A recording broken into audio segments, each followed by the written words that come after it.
and Chris Godwin from city staff, all here. All right, if you would, please join me in the Pledge of Allegiance to the flag and the Texas flag. I pledge Allegiance to the flag of the United States of America and to the republic for which it stands, one nation under God, indivisible, with liberty and justice for all. Now the Texas flag. Honor the Texas flag. I pledge allegiance to thee, Texas, one state under God, one and indivisible. Thank you. Please be seated.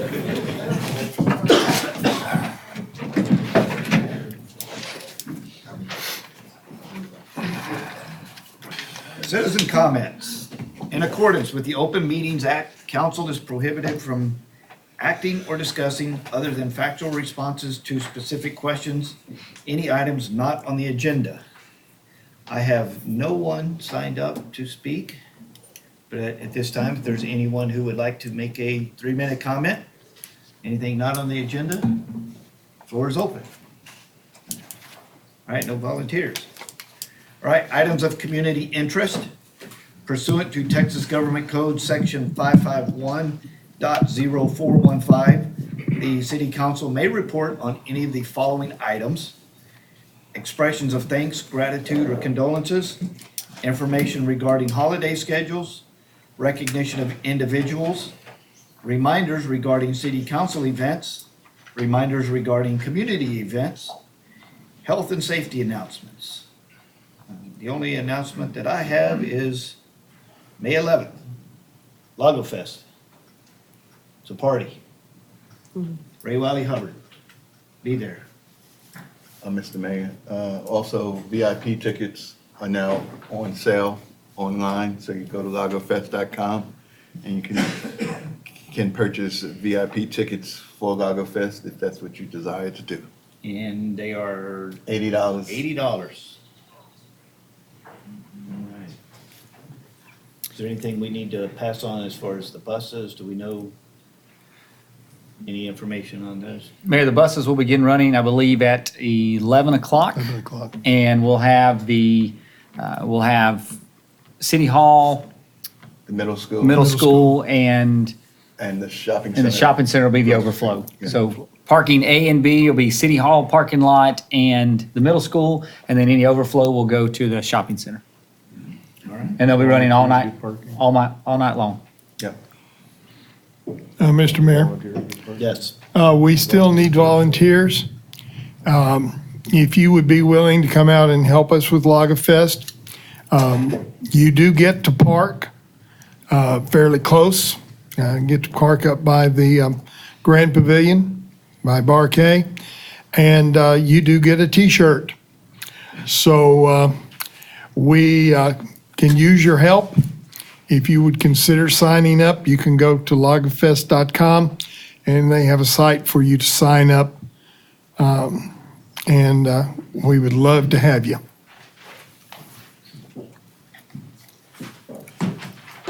All right. Anything else? Mayor, I've got one update in this section, if you don't mind. We had our trash off event, so it was completed. We did talk about at the last meeting that it was a very successful trash off.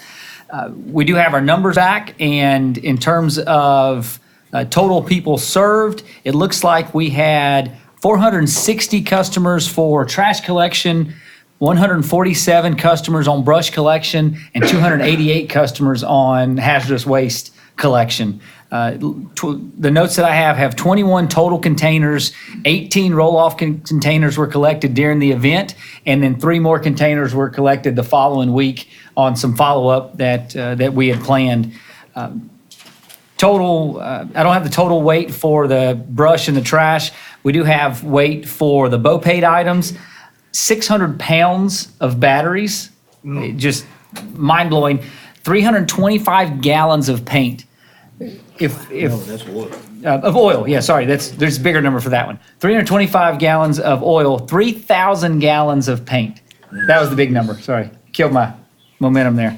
60 gallons of antifreeze, 86 tires, and then 4,300 pounds of electronics. And the electronics all went to Goodwill collects that for us. So it's a free collection, but they set up the collection site. So total weight, then metal recycling, 46,000 pounds of metal recycling on the day. And that's just an annual event that keeps happening. And the numbers are the same every year, just not with the BOPAID items, with the hazardous waste, but people have stuff, and you talk about the ultimate cleanse on one day. That's ridiculous. That's a lot of stuff. If you haven't seen the paint, you can go check it out at the pool because it's still out there, covered up. But 3,000 gallons of every different type of paint ever invented. Some looks like it's from 1927 out there, and I was probably still using it last week and decided to finally give it up. But that's a lot of paint, and it just shows the need in this region for all types of collection year-round for those people that may want to clean not during the trash off. So fantastic event for everybody that helped out. Awesome. If you need a color, we have it. Yeah, we still have it. One of the If you want us to mix a color, we can mix you up a good fuchsia. One of the most interesting things I saw come through was a can of oil that was in the old cardboard, still brand unopened in the cardboard oil can. I could sell that. Where's that at? I can get American Pickers to come by and give us at least $50-$60. All right. Anything else, community interest? All right, I am going to go back and reopen the citizen comments. In accordance with their open meetings, council is prohibited from acting or discussing other than factual responses. Any items not on the agenda? I have Kathy Sullivan is asked to address council. If you would, please. Hi. Oh, I need you to come to the microphone. okay, Please sorry. state your name and address for the record, please. Kathy Sullivan, 20511 Sunset Lane in Lago. Thank you. So I just wanted to bring up the fact that myself and a lot of my neighbors who know I'm here tonight have noticed, we live on the hill coming down from National. I live on Sunset at the stop sign where you come down Outpost Taste, and there's a lot of speeding. And I know there's a sign that tells people it's 30 miles an hour at the way other end of the road. But it seems like once they hit that, bend coming up the hill, or if they're coming from National, they're just flying. People are either doing the speed limit, or less than the speed limit, or they're flying. There's my neighbor Steve was saying, he doesn't see any variable. It's either nice and slow or really fast. And he's right there on National where it starts happening. And then I've been out picking up litter for 2 years, which I don't mind doing, but I don't feel like that's fair. So there's cigarettes, which can start a fire. So people are just throwing, because I'm on the side where the driver would be, and, cigarette boxes, or, they're done with their drink and they're just throwing it out in the environment. So we didn't know if it was possible in the budget to get a sign, for the speed limit to remind them there, or what could be done about the littering. I don't know if a littering sign would help. I don't see a lot of them around town except for on the main roads. But it's something we wanted to bring up. We can definitely look into that. It's so bad that one of my neighbors is going to move. And I'm like, really, you'd move? And he said, they could put the speed limit sign in my yard. That's how upset he is, because he's down right in the ravine where the hill starts coming down. And then the trucks, we know there's a lot of things going on, building, which is not bad, but the trucks, they think, want to pick up momentum to make it up the hill, but then they're speeding really fast, and they're huge trucks, and they're carrying heavy loads of equipment or things for houses, and God forbid a car slide or something happens, there's just something major could happen right there in that corner that we'd like to avoid. So I said I'd come and tell you guys about it. So thank you for your time. Thank you. All right, we are going to move into presentation. Number 3, Firewise presentation by Chief Donnie Norman. Sir? Mayor, council, city manager, thanks for having me again. It's always a pleasure to come before the council. If you don't beat me up too bad. I prepared a PowerPoint to kind of keep me on point here. So Firewise, I'm happy to report that we actually have a very active Firewise group within our community. I'll get to its formation, but a little bit of background that we have been identified as a very high-risk area, after the Bastrop fires, and our community, our demographics, and the topography, everything. So we are looked at on a national and state level of one of the areas that they monitor on a regular basis. From Bastrop on up here, everything pretty much in the Texas Hill Country. So we get a lot of attention statewide when we go into the drought seasons. The best way for us as a community is not the put out the fires when they start, but basically to start the fires in ahead of time, or keep the fires from starting ahead of time, and prepare your homes by doing the FireWise guidelines. Prepare your house for wildland fires, and there's actually a lot of criteria that goes into that, but it's pretty simple and straightforward to do. They identify zones, and I brought some pamphlets that the citizens that are here tonight can take these. We're actually going to start distributing these, and I'll get into some programs that we've enrolled in as a fire department in cooperation with our FireWise community.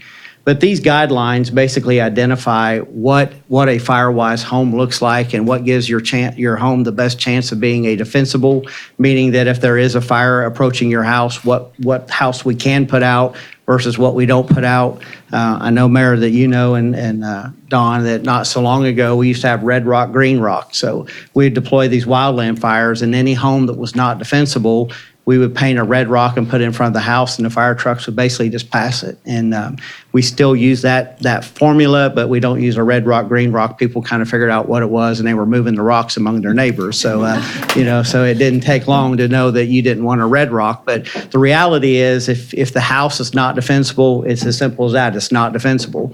So we encourage people to have a FireWise home, and we as a fire department, will help them identify what is a FireWise home. And in the event that we do have these fires, we can probably put resources there, keep the fire from consuming the home, and maybe it's a stop point, maybe not. But the whole mission here is to not let people's homes burn down. Bastrop has become a very active FireWise community, but it was a little late. Well, don't think it's gonna let me. Can You have to clap too when you do it. yeah, is that it? Oh, there it goes. Whoa. Go back. I guess I was taking too long. So yeah, we're way far forward here. Yeah, one more back. Let's see where we're at. Yeah, so what is FireWise? So let's see if this video will play. This is a good place for it. If it won't, it's fine. Does it not look like it's going to play? Okay. This is a pretty good 4-minute video that basically, identifies what a FireWise home or a defensible home looks like. I wish we could play it, but we're not going to. These folks actually had some fires that was in around their home in years past. They had a defensible home. Their home was saved. Other people's homes weren't. That's kind of where they go with this. So I'll spare you the 4-minute video.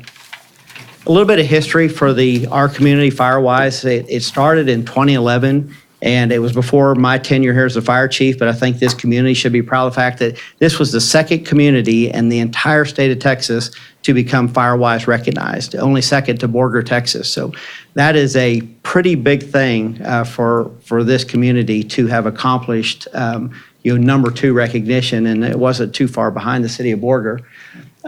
Here's kind of a timeline. The first FireWise meeting was in May of 2011. Then the Bastrop Steiner Ranch fires happened in September of 2011. So, the timing was pretty good that they got that started. And as I identified, Lago Vista was the first certified FireWise community, or the second in the state. 2012, the Green Center opened. Also in 2012, awareness and education programs began. This is just giving me fits. Okay. Yeah. So 2013, awareness and education programs. 2014, more awareness. 2015, demonstration project on Dawn Drive. That was a very good project. It was an all hands on deck. We had street departments from Lago Vista, Public Works, Jonestown, the fire department, the Firewise group. So it was a really good demonstration, and we had the 4th of July parade, so it was a good opportunity just for a showcase what we had done with the mitigation program. And then the following year, we did the same thing over on Bronco Lane. It was a piece of property. It's between 1431 and Bronco, right over where the new medical building is. And 2017, 157 lots were improved. 2018, 177. And year-to-date, 55 lots have been improved already for 2019, which, again, for a small community and the limited amount of resources, that's a pretty big accomplishment. Here's kind of looking at that a different way. So all in total, 347 lots have been cleared since this process had started. That's, again, a big accomplishment. I can take little credit for a lot of that. Yes, our folks participate in it, but all these events have been organized by our very active Firewise group. So they take it serious, and they spend a lot of time trying to get the resources to come out and help them with these mitigation projects. So this is actually the one that happened over on Bronco. Kind of refresh your memories of what it looked like. This is what it looked like before the mitigation happened. This is everybody, all hands on deck, City of Jonestown, City of Lago Vista, Point Venture. It was not treated as a City of Lago. It was treated, truly as a community event. So we had a lot of participation. And then this is what it looked like when the project was done. So it truly makes a big difference. So not only is it a safety issue, I would argue that it's also a beautification issue. So it kind of lends to our community. So there's a lot of value in doing these mitigation projects. Travis County ESD1 is also in cooperation with Firewise. There's an International Association of Fire Chiefs and a Texas Forest Service program. It's called Ready, Set, Go. Basically what it is it get your community, Firewise is the ready, so get your home prepared, get set, basically get set for when the day that wildland fire occurs. The go portion of it is evacuation plans and some of that. We've qualified for the grant as a community to get a lot of free literature. It's being published as we speak now. We'll be able to distribute to all the citizens. Maybe we can get with the cities and put some things into the water bills and different things like that, and get some folks maybe come to a lot of the events. But the program is funded off federal dollars, so we're not even going to have to spend local money to implement this program. But we've already started it down the road already. Another video that's probably not going to play. There's actually two really good videos here about what Ready, Set, Go looks like. Just giving you the balcony view of it. Basically, we're committed to helping our friends and neighbors prepare for the wildland event. Successful preparing for the wildland enables you to take personal responsibility for protecting yourself, so preparing your home. And then the GO program is in cooperation with Firewise, but GO portion is don't stick around when you need to get out and identify some of those escape routes. We have a very large number of one-way in, one-way outs in our community. To Sarah, 1431 down Loman Ford up to 1431. So we really don't want people hanging around when that bad day happens, and hopefully it won't happen on my watch or anybody's watch for that matter. So Firewise, they meet once a month. They meet the fourth Wednesday of every month at 6 p.m. They had been meeting in the Jonestown Fire Station on Park Drive, but now that we moved fire headquarters to the Casey building, I've started dialogue, and I suspect that they'll move over there. We have a conference room, and the meetings will be held over at that building. Maybe it'll be a little bit more convenient for the Lago residents, and they will participate more into the program. So I'm open to any questions. I think you all had some questions for me, so I just kind of want to give you an overview of what the Firewise program was and kind of what we're doing with it and what has been done. Again, I can't take a lot of credit for that 2011 through 2015 time period, but we participate as much as we can. So, but I'm open to any questions. Mayor, can we put that, if it's all right with Chief, can we put that presentation on the website? Can we just Absolutely. pull it again? We had something on there, but if we could just pull that one and we'll try and Sure. refresh it and save Absolutely. it. We'll put that on city website. Yeah. So Chief, on average, what does ESD1 see number-wise as far as wildland fires? Yeah, so last year in 2018, we responded about, I think it was 574 grass fires or anything that had to do with vegetation, basically. Several of them, as you know, Mayor, turned into some pretty large events. And then we also deploy, as a part of the TIFMAS program. So we deploy outside of this area. I would say that that's probably one of our expertise in the fact that we deal with it so much. And every one of our structural firefighters are also cross-trained as wildland firefighters. But we do respond to a large number of wildland type events, in our area. Most of them, fortunately, turn out to be controlled burn or, those types of things. But we want citizens to call, by all means. If you're in doubt, call us. We don't want it to get out of hand, so let us go out there. But we respond to a large number of them. Yeah. Chief, I don't have a question. It's more of a comment. I've had the pleasure of hearing your presentation before, and I've been concerned about the fact that we have so many people moving into our area that are maybe not aware of this Firewise effort that's going on. But something that you said at the last presentation that I heard that really struck me as being something that everyone should hear was you saying that up to this point in time, we have been very lucky here in Lago Vista to not have had an event such as that happened in Bastrop. I think it's important that people become aware of the things that they can do to mitigate the possibility of having a fire consume their home or the homes of their neighbors. So thank you very much for everything that you've done to this point. Yeah, and you're exactly right. I mean, we have dodged the bullet many, many times in the fact that we have these fires that start. These wildland fires can travel very quickly. I mean, the more fuel, the more wind they have. Once you get one home gone, the embers, and then it's a second, it's a third. I mean, it becomes almost insurmountable at a period of time. So having any program in place that can make these homes defensible is very encouraging for me. But keep in mind that we are a much better organization today than we were in 2014, not due to any other fact that we had 6 firefighters on duty covering 178 square miles just 5 years ago. So now we have 15, and it's still, I mean, do the math, divided by 178 square miles. I mean, that's what 1 square mile in the city of Austin. And so the problem with that is twofold. Number one, our next nearest help is 30 minutes away. So we're not close to anybody. We can get all the help we want. The city of Austin, Leander, Cedar Park, anybody will send us any resource we need. It's not even with question. But these fires travel at 20, 30, 40, 50 miles an hour, given the right wind. We're a busy fire department. We answer a lot of calls. So we can handle the first major event, and we do on a regular basis pretty well. But I fear on that day that we're in Point Venture taking care of this, and then we have that out west, and then it takes us 40 minutes or 45 minutes to get there. So that is a reality that we face. I mean, the police department, we are limited on resources, but we're a small community and we can only do what we can do with our funding.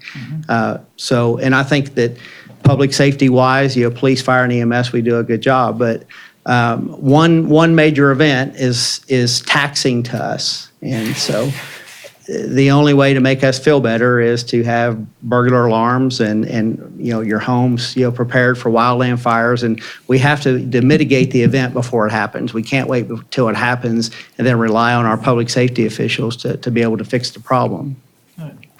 Well, right now, I think we're lucky in the fact that our conditions are wet, and so if we had something like Bastrop's fire began now, probably would not be the event that it was then back when it occurred. I'm really concerned when I drive around and I see a lot of open lots or undeveloped lots that have grasses that are knee high or higher, and I see a lot of cedar trees that could stand to be trimmed so that if something began, they wouldn't become that fuel that you're referring to and causing a big event. Right. So I don't know really how we go about attacking that kind of thing, but I would certainly like to see, and I don't think this is unique to me. I think all of us up here would like to see some things occur where we can minimize the opportunity for a fire to get a hold or take off and get out of control. Yeah, and I see why you think the rains, but spring rains are actually not good. And the fact that now things are going to green up, it's going to grow quicker, going to have higher vegetation. We know June, July, August, it's not going to rain. So what would normally be 2 feet, 3 feet, 4 feet will now be 5 feet, 6 feet, 7 feet. So the rain is good in many regards, but it has its consequences in what will happen through the summers, unless we have a really weird summer in Texas, and I suspect it won't. But so it's good for now, but this summer it will make the problems even worse in the fact that all the vegetation will have had plenty of water, it will grow, and then it's going to die off, and then it'll be dead vegetation, and then it's even a higher risk with the higher fuel load. Absolutely. Yeah. Chief, I've got a question for you. You're aware that we've picked up a little bit more airport property, and I've always kind of felt like I've seen one fire out here where Starflight showed up and really saved the day for the minimum amount of people we had on the ground. And we could possibly make room for a Starflight to be stationed out here. Do you think that's a possibility since we have an airport? And I don't think that they would probably permanently station it out here, but on red flag days and some of that, I suspect that it would be a reality that they would look at it and where's the best place for them to be. And being out here we use Starflight more than any other agency as far as for wildland last year. I am not afraid to pull the trigger and have them coming, so we're going to use them as much as we need to use them. And they're a great resource. So I can't speak for them, but it would only make sense that if they can be that much closer to the people that use them the most in 2018, why would you not on those high fire danger days that you would strategically put a helicopter out here? So it's certainly worth having dialogue. They're a little bit disrupted right now. They've had some management changes and some stuff's going on. So I'm not sure we can get a straight answer right now, but we should start that dialogue. It's actually a really good idea. excellent. Yeah. Anybody else? Thank you for your time. You're welcome. If any members of the audience. Oh, no, have I'd be questions? happy to answer any. Well, I have a question then. Yes, ma'am. I'd like to know, what does the police, the fire station believe and think of the city now not mowing the roadways? That we're gonna have that tall grass that you mentioned that might be 5, 6 feet tall and it's gonna be dead in June, July, and August? That's, to me, a lot more fire hazard. So just wanted to know what your input on that is. Well, I won't speak specifically to the city and what they're mowing and not. That's not my position, but there are ordinances in place that the city adopted, and I suspect that everybody ought to adhere to the same ordinances, whether it's fire department property, my property, or city. But basically, abandoned lots can't be any higher than 2 feet, and occupied lots, 1 feet. So I'm not exactly familiar with what specifically you're speaking of, but I would think that we would probably adhere to that on whether it was city property or not. So that's my best answer to that, unless there's a specific location or something. But just broadly speaking, the 2 foot, 1 foot is probably a little high, but I understand that when that was put into place, there was nothing, and you kind of got to ease into these things, and I get that. But from a comfort zone, I would like to see it maybe lessened to 18 inches on probably abandoned lot, maybe 6 inches if you live there.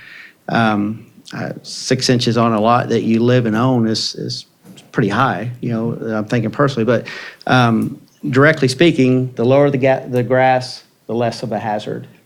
So, I mean, just common sense would tell you that. But I think the challenge she's speaking to is important, and it's unique in our community that we have about 11,000 lots, is what I've learned, and probably less than 4,000 homes. So many of those lots are owned by people that even live out of the country, and they're not going to come and mow their part of the right-of-way.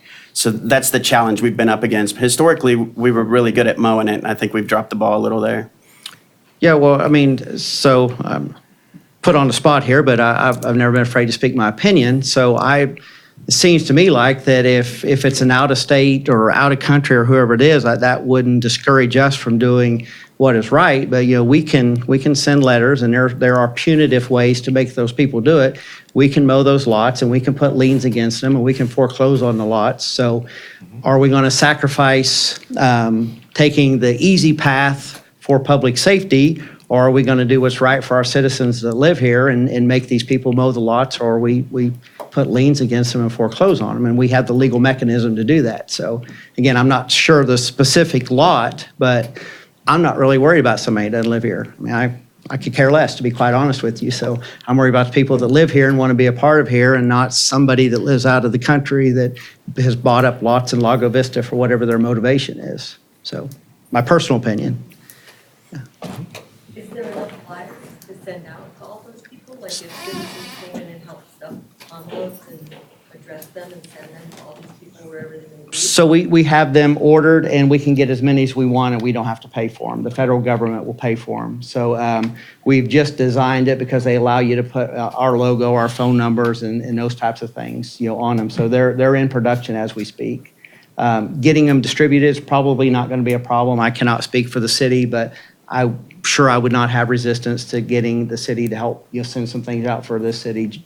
Jonestown would help us, Point Venture. So I suspect we can get them out to the people. What I would really like to see more than anything is every homeowner association, every neighborhood, to send one representative to Firewise. Those meetings are once a month. They are very productive meetings. Information gets out. Firewise does a lot of things. And if we could just get one representative from every community to be the message carrier, I think it would make things better for us. So. Mayor, and as part of one of our plans that we've talked about for the last year or so, we're actually bringing those property owners associations together next week for their first joint meeting. So one of the items we can do is say exactly that. Firewise would like to have representatives from those POAs to come to the meeting, and we'll pass along that information, and then we can take some of the flyers as well, and then tell them, hey, show up, see if they can get somebody to the meeting. Yeah, and we should have them within probably 7 to 10 days, a lot of the flyers. But, I can't emphasize enough, no credit to me, but the Firewise group, they spend a lot of time doing a lot of programs to do outreach. And sometimes it's disheartening when I show up to the meeting and there's 3 people there, and all the effort that they put into this. And the only way that we see a big turnout is right after a big fire. Well, it's somewhat late. I mean, it's never too late. But I would like to see a big turnout before the fire happens, and hold up to our reputation of being the second in the state of Texas to be a recognized community. So we should live up to that reputation. It's not just a poster or a plaque or bragging rights, that we're actually doing what's expected of us to keep our community safe. Chief, are you familiar at all with the Firewise in Ruidoso from many, many years ago, by chance? I'm not. They had a devastating fire maybe 30 years ago. And then the entire town came together, Mescalero Apache tribe, and they just cleaned out their forest. But what they did, and I don't know if anybody wants to do it, but they added $1 charge to their garbage and sewer. And then for those people that could not afford to clear their lots, they cleared them. And every organization, including the Greens, jumped on it, and then they also did some sort of industry off of what they put up, but they haven't had a fire since, and you can see the forest through the trees. But, and I don't know if anybody wants to do it in Lago, every citizen, every address paid $1. Everybody that had a sewer bill paid $1, and it went towards clearing lots. I think that would probably be one of the best dollars that any citizen spent in the city. I will tell you, Firewise is very underfunded. I attend the meetings, and they have very few resources. They struggle to buy audiovisual equipment, to buy booth space, to go to different places. I mean, they really struggle year to year because they don't have really a way to collect money. It's just donation here to there, and they do a lot with very little amount of money. I mean, if there was a way that we could funnel, what Lago would be $8,000 a month. Is that so? Jonestown, $3,000. It would be the best dollar that anybody in this room could ever spend in a month. They could do so many things. They would do more mitigation programs. We could do those lots that people are not doing, and then it's going to take a while on the back end for punitive measures to recoup that money. But nevertheless, we've protected. If you've got one lot that belongs to whoever that lives wherever, and it's in between 2 homes of 2 citizens that's done everything right, we're going to let this one lot and this one guy that doesn't even live here jeopardize the safety of the people that live here that's done everything right. So the passive approach, and I'm not a passive person, would be, let's take it to them. Mow your lot or sell it or do whatever, but let's don't sacrifice public safety because you don't want to mow your lot. So, Well, we have these canyons and funnels for the wind to go through. You're right, I mean, it's, well, our topography is horrible. Fire travels up twice as fast as it travels. It doesn't seem to make sense, but that's how they lost the firefighters in Arizona last year. I mean, and these were, truly professionals. We do not want that to happen in Lago Vista. We got 15 guys on duty. On these fires, they send hundreds, and you see what happened in California. In fact, we sent Texas firefighters to California. Once it gets gone, and I don't want to scare people in the audience, that's not my intent here, and babies dying on the street, but it's a reality. I mean, we live in an area that has been identified nationally and by the state is an area that's very vulnerable to these types of events. And again, we've done a really good job of preventing it, but I don't want to become complacent. I want to continue to have, cooperation among the citizens and have your house defensible. Let's have some natural fire breaks. Let's have a fighting chance to put this stuff out. I mean, we've been to the airport numerous times. I mean, what would the dollar loss be if airplanes and some of that stuff, burns up? We lose a Lowe's or the supermarket or anything. I mean, any business that we lose here would have a tremendous negative impact on our community. So we can't afford to really lose anything. And all we have to do is just get in front of it and maybe, tick off a few people that don't live here. But again, I'm good with that. I'm So perfectly you- fine. In your presentation, you had some really good numbers of getting some lots cleared. Whose were those lots and how did we get them cleared and how'd that come together? Yeah, so that was cooperation of Firewise. Some of it code enforcement has identified some of the lots and they coordinated the efforts with our Firewise folks. The fire department participates as much as they can. Inevitably, we'll go out there and work for an hour or 2 hours, or we'll stay until we have to, but then we get called off. So we get the credit for a lot of that, and yes, we participate. But these are volunteers that are out there. No disrespect to age, but I mean, we have 70, 80-year-old men and women out helping us mitigate this stuff, and they're hard workers. It works out just fine, but I think, periods of time. yeah, well, I got to be cautious. I'm walking on eggshells here, so, but the program is very valuable, Mr. Collins. If you get that on a vote or however it has to be done, I'll be the first person to give you the $1 a month. Again, it's very trite on an individual basis, but looking at whatever the water taps is in Lago, somewhere around 8,000, I'm guessing. Maybe about 3,000. Yeah, 3,400 would be the utility accounts. Okay, I guess I'm just looking at 8,000 lots that don't population. have, okay, yeah, so even at that, I mean, that's $3,000, that's about their entire year's budget. Am I right on that, Ron? For Firewise, what's their entire year budget? Yeah, so, yeah, literally, I mean, it's almost like pass the hat. They were trying to buy a projector and a screen a couple years ago and struggled to come up with the money to buy that to go out so anyway, the money be well spent. Gotcha. And my nephew's a firefighter and just moved into his house in Paradise, California. I never want that to happen here.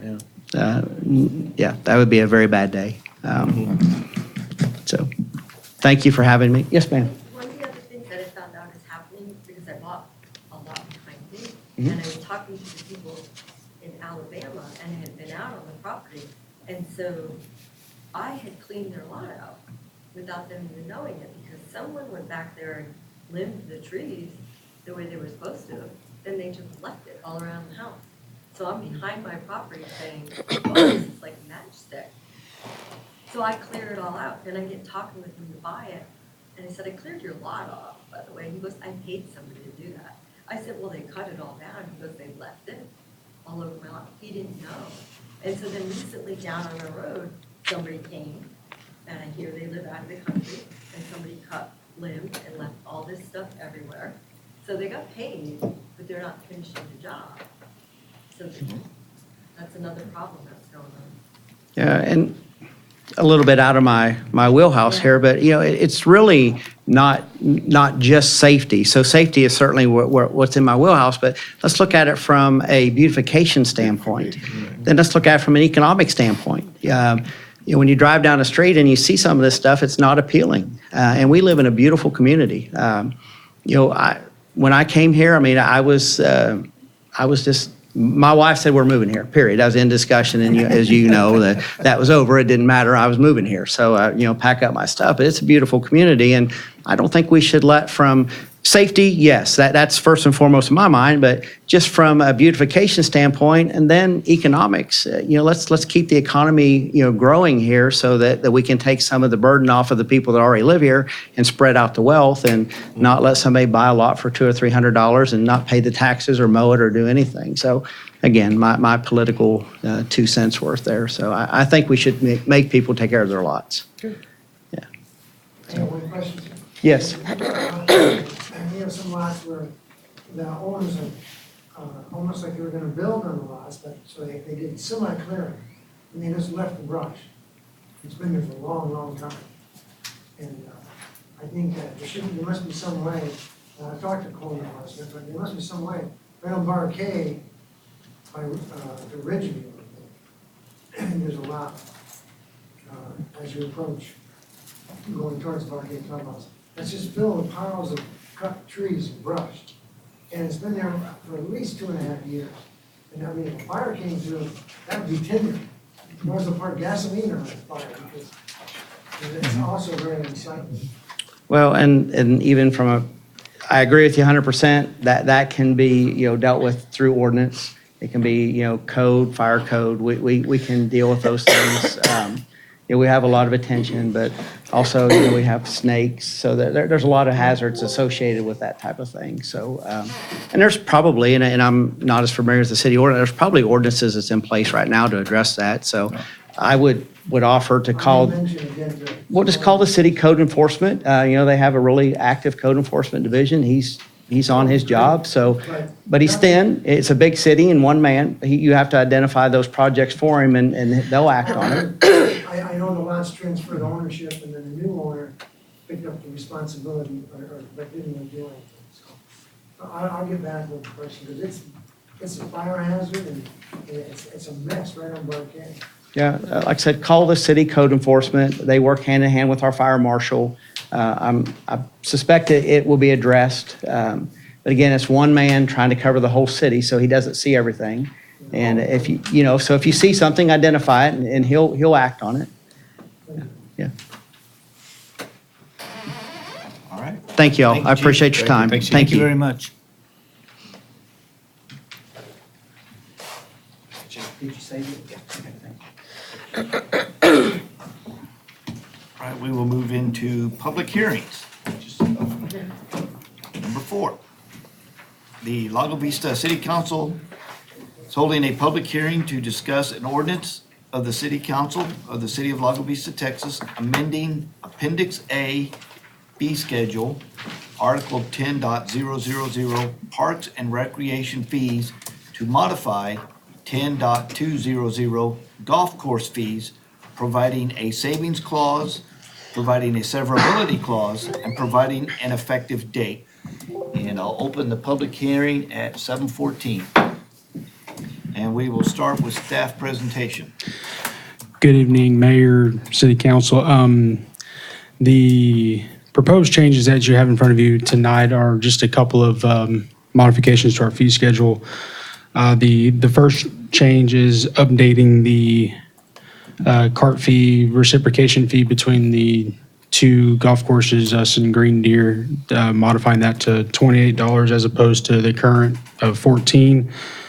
The addition of a corporate membership and the addition of golf cart storage fees in there. The corporate membership and the storage fees are two new fees that are currently not on there. We did some research, and these are the numbers that we've come up with as a starting point. Again, we want to bring those numbers to you, see what y'all think about them, and what changes you recommend to make to those before we vote and approve them.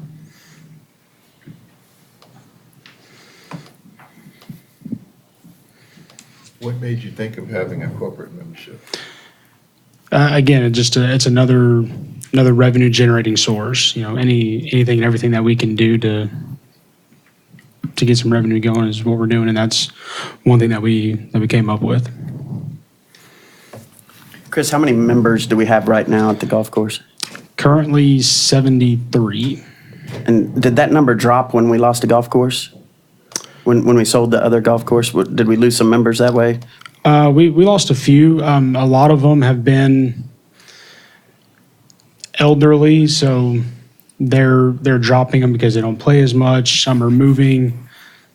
There's multiple factors as to why that number's dropped, but we did lose a few when we closed the other one. Yes. So 75 seems like a low number to me. Like, we need a membership drive. Is that something we're talking about doing, or? That's another thing that we're talking about doing as well. Yes, sir. And these fees won't hurt that? No, sir. No. The current membership fees are not being. They're in line. And my suspicion is that we'll be less expensive than Green Deer when they show up on the scene, Yes. right? Yes. We have the lowest membership rates in the entire Austin metro area, both daily play and membership wise. We are in competition with Green Deer. Yes, we are. Be a good thing.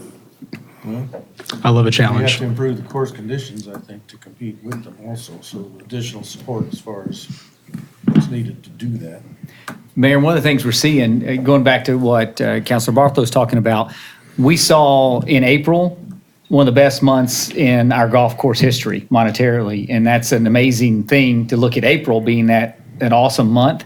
And so what we're doing here is trying to build on that momentum to say there are opportunities that other golf courses are doing. That corporate membership not only brings in a revenue stream, but it brings in a partner that potentially has others that they're going to bring with them. And that's one of the things you want to capitalize on is if you bring in a partner that has some advertising opportunities at the clubhouse that may have some benefits that they're going to use, and then they want to provide dollars for that as something that's part of their marketing strategy, we don't want to miss out on that. We think that we're seeing a lot of people at our golf course as the membership keeps going up. These individuals have the opportunity to share with potentially 30,000 people a year. Now, that's a lot of repeat offenders, plus or minus, but that's a great way to market locally. And then on these other two, on looking at the opening up for private carts to be at our golf course, same thing. It's another option that some of our users want to see happen. All too often, we see a cart come into town or a trailer come into town with 3 golf carts on it every Monday and Wednesday. And we love those golfers coming in, but if they want to have a place to park their cart there without bringing their trailer every Monday and Wednesday morning, if we've got an option, we want to do that. That's one of the things that Councilor Davila brought to us is if we have that space when we reduced our overall carts from 75 to 60. 75 to 60. From 75 to 60, then theoretically we should have room for 15 carts. And after Chris and his team cleaned out some of that area, it brings it out. So these are things we're seeing at other courses, and it's something we don't want to miss out on. Well, and one thing in my research, I haven't been able to find any other corporate membership that any other Austin area course is offering to these larger companies, like Dell, Samsung, and, as City Manager Ray was saying, it's a partnership that not only gives us additional revenue stream, but it also gives us access to host their tournaments, host functions at the clubhouse. It's not strictly just that membership fee, but it's also an avenue to get additional business from them as well. I think it's a very good direction to be going in. Have you had any corporate people contact you? I've had 2. And how is it being advertised? The corporate membership? They actually approached me asking me about it. Hey, they asked me So can point we- blank if we had one. I said we don't, but it was one thing that we were working on, which is why we've brought it. Is there a good way for us to advertise that throughout the whole metro area? Mayor, if you don't mind, on that one, one of the things that Eric Zeno is working on, if you remember, that's part of that economic development package. And now working with the Austin Chamber, this is one of the things that we would send out to them, and then they would disseminate the information. So we're crazy excited about being able to start passing that information. I forget what our membership with that group was, but maybe it was $300. $300. So for $300, we have this outreach now that gets our information to the entire Austin Chamber mailing list. And so that's one of the things we want to send out. I think that's an excellent direction to be going in. I have never heard of this sort of thing, so kind of exciting to hear about.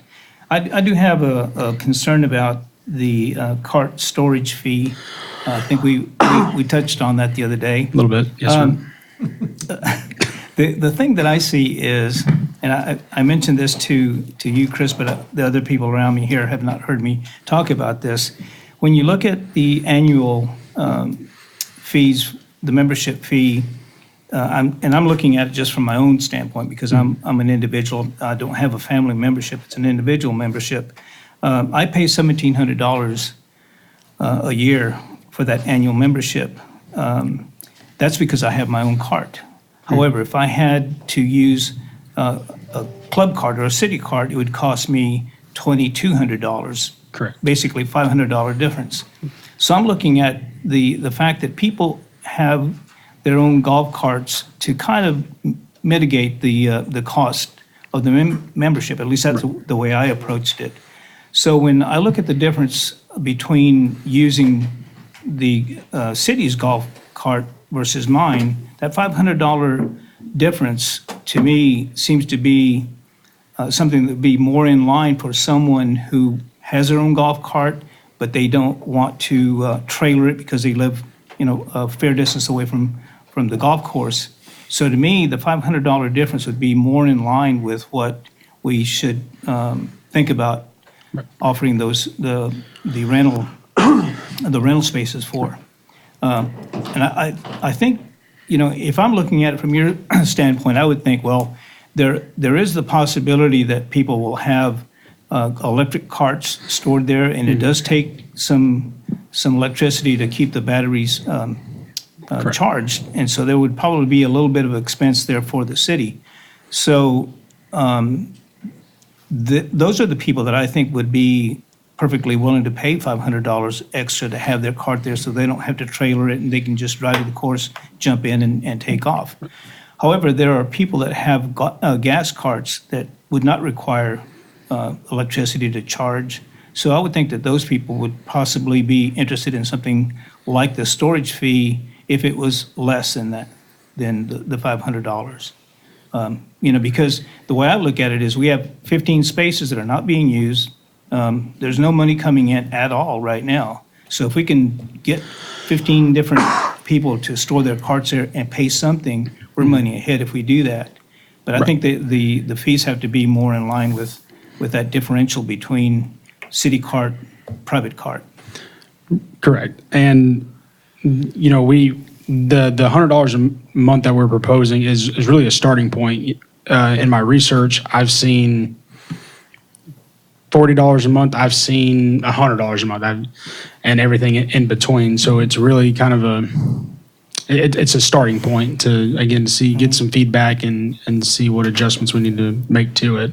Right. But You could go down, but you can't go up, right? I always start high and, I would differ with that idea. I think starting low, getting some interest, maybe getting some, if there are 20 people that want to store their carts there, but there's only 15 spaces available, then maybe the people that are on the out would be willing to pay a little bit extra and get their foot in the door if one of those spots opens up.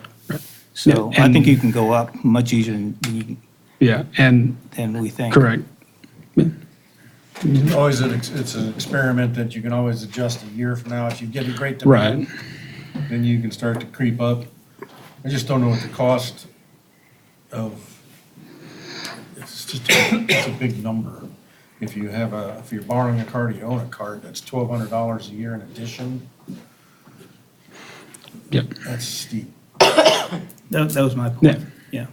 And again, we didn't really know where to begin because there's not a whole lot of places that do it. So, again, it's a gray area, really just trying to You can do a 6 month. get a feel for it and see, hey, what can we charge to maximize the spaces that we have, but also maximize the revenue too.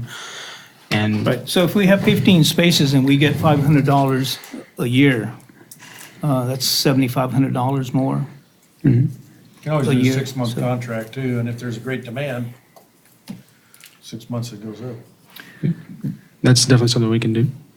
Maybe we can make it work with whatever you want, but storage is not cheap. And the marina will tell you that, the RV spaces will tell you that, the boat storage will tell you that. And we've been hearing there's demand. Demand drives cost. I'm not saying this is something that's going to break the bank, and I like finding a number that's going to work for our golfers. But again, this is also an amenity.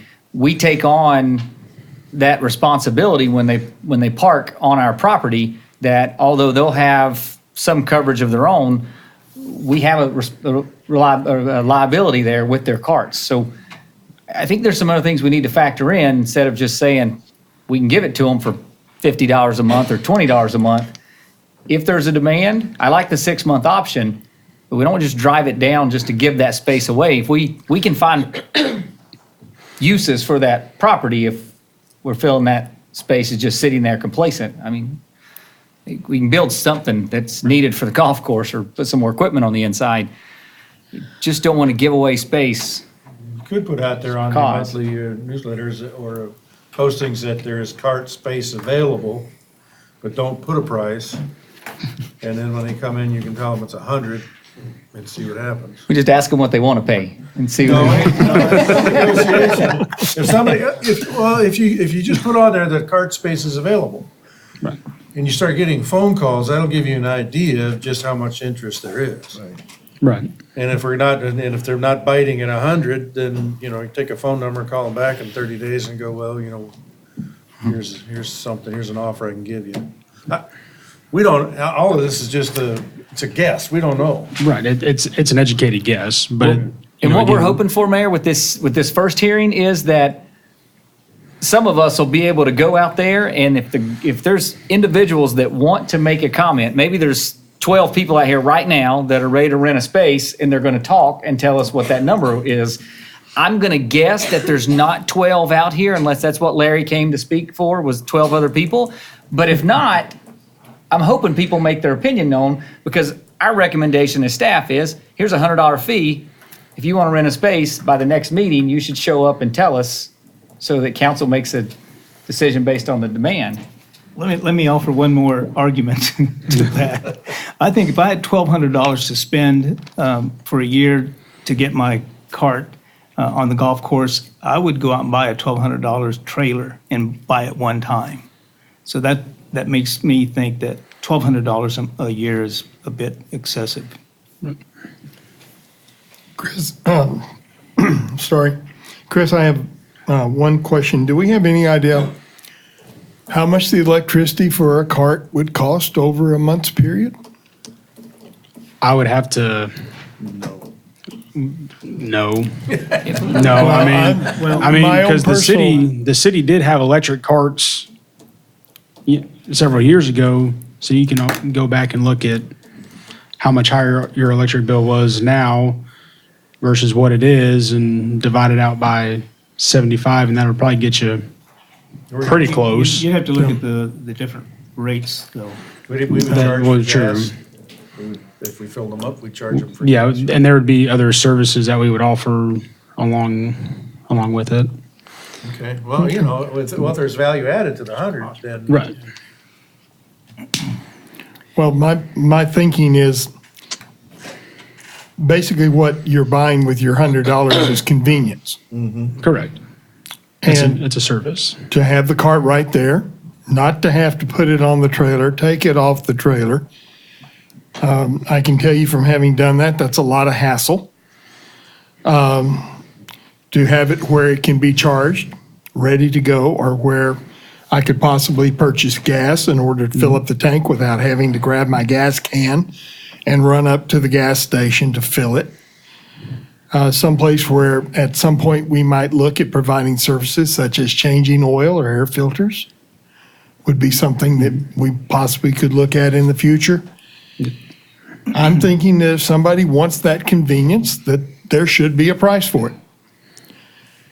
I don't know that $100 is reasonable, but I certainly would think that you would want more than say $50 for it. I'm more at the point of like $75 a month because we are going to have to pay for the liability insurance. We're going to have to pay for the electricity. I'm sure that there will be some increase in the staff's management of getting those carts in and parked. It's not like there's 10 marked spaces that everybody can pull into or something of that nature. So it's going to increase the staff responsibilities to get those carts in and out. So I don't know that 100 is the right number, but I would never think that less than 50 would be right, and I'm thinking more 75 would be the ballpark where I would want to be at. Let me add to my argument some more. If I have to spend $500 more, then I'm going to use a city cart and not worry about buying my own cart and having, to buy a trailer to get it there. That's my argument, is the convenience is having your own cart, yes. But is it worth more than $500? Not to me. And I'll bet most people would say, no, that's a bit excessive. So, to me, you have to weigh the fact that you can use the city cart for $500 more than if you have your own. That's where I think you have to start. You have to look at that differential of $500 and make that work somehow. You may be right, but we don't know until we test. If you test low and you find out that we get a lot of folks at 25, 50, or 75, you go, and then they come back and try to get us to go to 100? No, I'm saying $50. Well, no, my point is, if we're going to test, and you test low, and you find out that we got a huge demand and you're going to increase the price, you've created another kind of problem. So I would test high. But now, let's look at it backwards then. Suppose that you start out high and you only get 3 people to pay the $100 a month. That's Then a you have- test. Then you That's then you have 9 spaces, or 12 spaces rather, that are empty. And you're not getting anything for them. Yeah, but you get 3,600 you didn't have. It's good creative. I think It's creative, that was a good idea. I don't know how, the execution. Yeah. The numbers just don't make any sense. And as you know, I'm a Well, former math teacher. And again, I can't sit there and say definitively that the $100 is the number. Based on the research that I've done, that is my best educated guess as to what. But you know, I understand Try that. it and see what happens. I mean, but there's another person involved in that too. There's a person like me who doesn't own a cart, okay, but would like to have a golf cart, but I don't have any place to store it at my house. So I might You're the want guy- you're the guy to- So I to might want to return. pay additional money for someone to take care of my cart, and me just go there and pick it up and bring it back, and Would you pay $100 more a month? if I really wanted a cart, you know. That's the Well, key maybe I'm right just, there, isn't it? maybe I'm just cheap, I don't know. My own You know, cart. I mean, Self-expression. All right, well, if Chris, if you may, I'd like to ask you questions on a Yes, sir. different subject. So the Green Deer cart fee, 14 to 28, what's behind that change? They're not playing nice. So the reason behind that is, so originally when we brought this, in my discussions with the owner of Green Deer, we had come to an agreement that $14 would be fair. for both parties. After council approved it, and I went and told him, hey, council's approved it, we're ready to go. He said, oh, no, I'm charging your guys 28. All right. And I said, then I'm charging your guys 28. And so that's why that number went up. All right. That's what I figured, but I just want to make sure. And on the corporate memberships, 5,000, 5 memberships for 5,000, is that how it's in other places? 5,000 will get you 5 memberships? Well, there is no other corporate membership in this area. So again, that's, testing the waters to kind of see, get a feel for, okay, what can we charge? What can we give for that figure? 5 players is generous. Yeah, 'cause, well, I was kind of looking at, individual fees, it's what, with the cart. 8, I gotta scroll back up to the top. What were the fees? Where's my page? It's 2,200 for a single with his own cart. 17 with your own cart and 22 with use of the city cart per individual. Mayor, I don't think that we That's for can, an individual? That's an individual, yes, sir. I don't think the comparison can be made, though, between an individual and somebody that's there under a corporate sponsorship, because chances are those people that are there, if their corporation buys a membership, would probably be just playing on the weekends. Whereas when you look at a membership for an annual membership, you can play as many times as you want. So I think $1,000 per person per year is probably a fair number. On the corporate membership, I don't know if our golf course advisory committee's seen this, but the old golf course advisory committee, the old golf course advisory chair is in the building with us. This is one of the first things we thought we needed to do is work out deals for corporate membership. Timing is great, Samsung. Yes, I agree. I congratulate you for bringing it to us. Yep. And I don't know. I'm asking that Right. question. I don't play golf, spend any money on it, Carter. No. So, Right. I didn't know if 5,000 was for 5.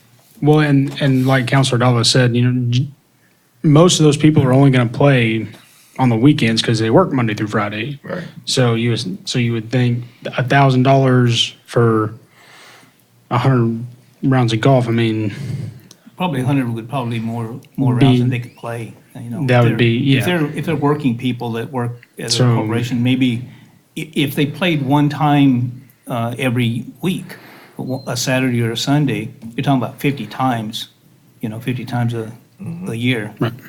I think that's a good deal.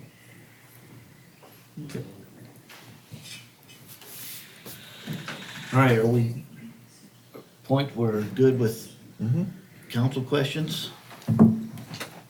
All right, this is a public hearing, Thank you. and it is now time for the public to ask questions. Kevin, Kevin. you gonna store a cart, Kevin? I mean, you're only 3 blocks, 3 houses. I was gonna make a comment on that. I wouldn't be a customer. Kevin Sullivan, 3933 Outpost Trace.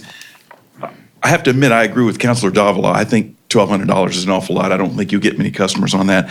The only comment I really wanted to make on this one, though, is it just says golf course storage fee, $100.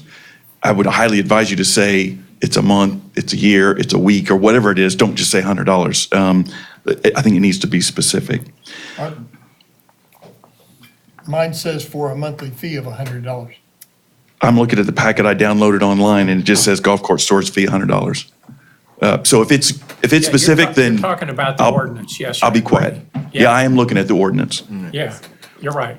And then back on the Green Deer, I didn't realize it. Have we already approved the membership, the 500 and 300 with Green Deer? I didn't realize that had already come through.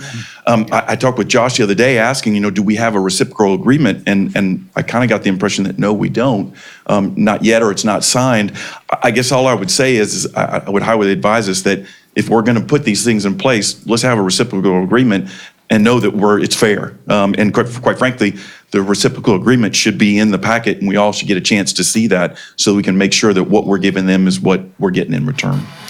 I'm not quite sure that Alex has good grasp of what he's trying to do. And that's fine. I guess my only question is, why should we be in a rush to provide something for him if he's not ready to provide it to us? We're not, I don't believe. Yeah. Okay. And then on the corporate membership, I think you guys have already talked about it.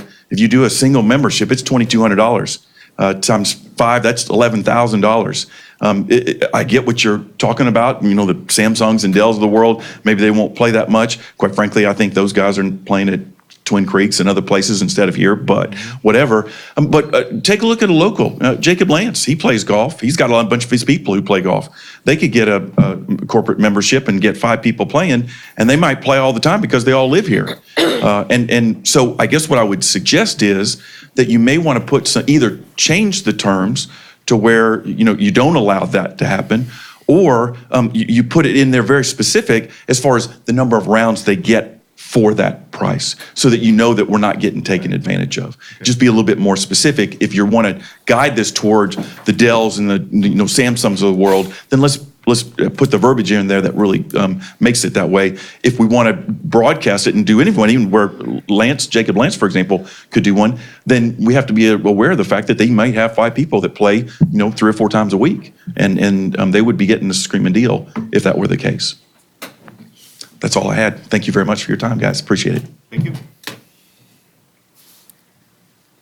Mr. Mayor, I have a question for Chris. It could also be a case where we have 5 names associated with those 5 corporate members. I would presume it'd be named corporate officers or. Mayor, in our discussion, we've talked about both options. We actually said that we could have a total number of passes that are signed dedicated passes. Let's say, for example, it's just 100 passes that you'd give to Jacob Lance, and then Jacob could use those 100 passes however he would like for his company, or it would be name directed. So again, Jacob Lance, Jonathan Lance, Rebecca Lance, they'd have to be name specific, and then those would go into our computer system, so they couldn't be handed out to Dick Weatherly under the name of Jacob Lance. So I think we have those 2 options to look at it and say, which way do we think is going to be most effective? Same kind of thing, not knowing what kind of feedback we're going to get at this point. It's really a guess and check type of plan. Yes, I agree. We don't want somebody using their corporate to bring 4 different people every day, every time, walking in and go, hey, I'm playing today, who wants to join under my corporate membership? And the idea is that it would be, my initial thought is for it to be name specific, so that way a corporate, if you're on there, it is specific to you, and you're the only person that has access to it, and then the other 4 would the same thing. Someone couldn't just use yours. Yeah, if you have a big corporation, they buy multiple Right. corporate memberships. Yes, sir. Just a point of clarification, Chris, if you would. On our fee schedule, we have a Green Deer, single Green Deer family fee that an individual can pay for that. We already have a reciprocal agreement with Green Deer for the membership, right? That's a Monday through Thursday. Yes, so the 300 and the 500, it has been agreed upon by both parties. Okay. And the 28 number has been agreed upon by both parties. Yeah. It's getting the council approval for that rate change, and then actually physically getting a reciprocal document put together and signed. Okay.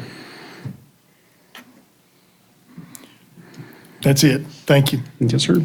Anyone else? The only other thing I would say is at the cost that our individuals are having to pay, I'm thinking that we need to go more than 5,000 if we're going to get 5 memberships, or we need to go with less memberships. That's too much. I'm thinking more for 1,250 apiece would be a much more reasonable thing to do than 5. And again, if they want more memberships, buy another package. I know I had a corporate membership that I paid for when I was a member at Green Tree in Midland.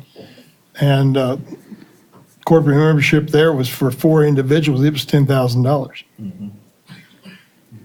So I think we may be shorting ourselves going with just 5, or going with 5 for the 5,000. Is there a reason you chose 5, Chris? Best educated guess. Okay, good answer. Mr. Mayor, has the Golf Course Advisory Group looked at this? Golf Course Advisory Committee is looking at this next week. We will have recommendations by the next meeting. Audience? Good job, Chris. That's Michael Bridges, 21314 Mountain View Drive here in Lago. On the $100 fee, there's another course a little bit further down Lomans that charges you $100 whether you use theirs or your own, and you don't get to store it there.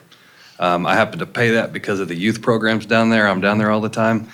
I'd much rather play here, Chris.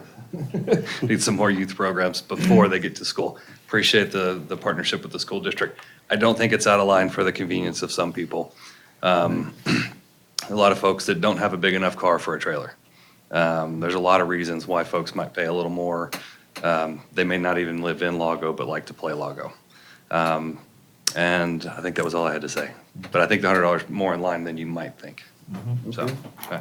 Thank you. Thanks. Anyone else? All right, do we have any further council discussion? No. All right, we'll go ahead and leave the public hearing open at this time. And we will move to number 5. Lago Vista City Council will hold a public hearing to discuss a zoning district change request from R1A, single family residential, to C2, commercial large scale, for a lot located at 8502 Bronco Lane in DeBarque Ranches, Section 12, Lot 12055. And I will open the public hearing at 7:46 PM. And we will begin with staff presentation. This is a double frontage lot that is on Bronco Lane as well as 1431. I guess technically it's not, because there's a small strip of land that the city of Lago Vista owns that looks like what you might call extra right-of-way on 1431 that we have no intention of getting rid of. So technically, it doesn't have frontage on 1431, but from all appearances, if you drove by the lot, you would think that was the case. This one also happens to be a corner lot. The application presented two fairly serious problems. One in that, and the basis of the application, of course, is that no one would consider building a residence on this lot, which the Planning Commission certainly did not disagree with. However, the two basic problems were that the lot is not big enough to support commercial development because of the small size, the type of parking requirements that would be associated with, commercial development, landscaping requirements, setbacks, all those sort of things. You had almost no land left. One of the possible solutions of that would have been to initiate their own application, if you will, to include more lots and increase the area, if you will, that might make it marketable, where somebody could buy more than one lot and solve the problem that way. However, it became very apparent at the public hearing that there were further up the street, on the same street where there weren't double frontage lots, as well as on the other side of Bronco Lane, those were very viable locations for existing residences and new residences that were occurring at that location. As a result, the sort of attitude, and it's one that's been discussed fairly significantly over the course of the last year and a half, and based on recommendations in the comprehensive plan, to increase, if you will, the ability to have mixed uses or, commercial and residential uses in close proximity, but only after you create the sort of protections that make that more compatible than just, crossing your fingers and hoping. So ultimately, the recommendation of the Planning and Zoning Commission was to deny this application, but to ask you or themselves to initiate a rezoning application for enough lots that would support commercial development once those protections were in place. Mm-hmm. All right, thank you. Questions?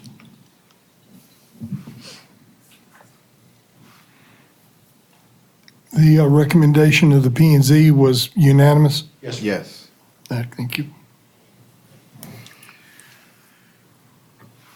All right, if I have no more questions from the council, this is public hearing and is open to the public. No questions. All right. I will leave this open. I will note going forward when we hear this the next time, because this was planning and zoning voted against this, that if if we wanted to overturn their recommendation, it would take a supermajority. But at this time, I'm going to leave the public hearing open, and we will move to number 6.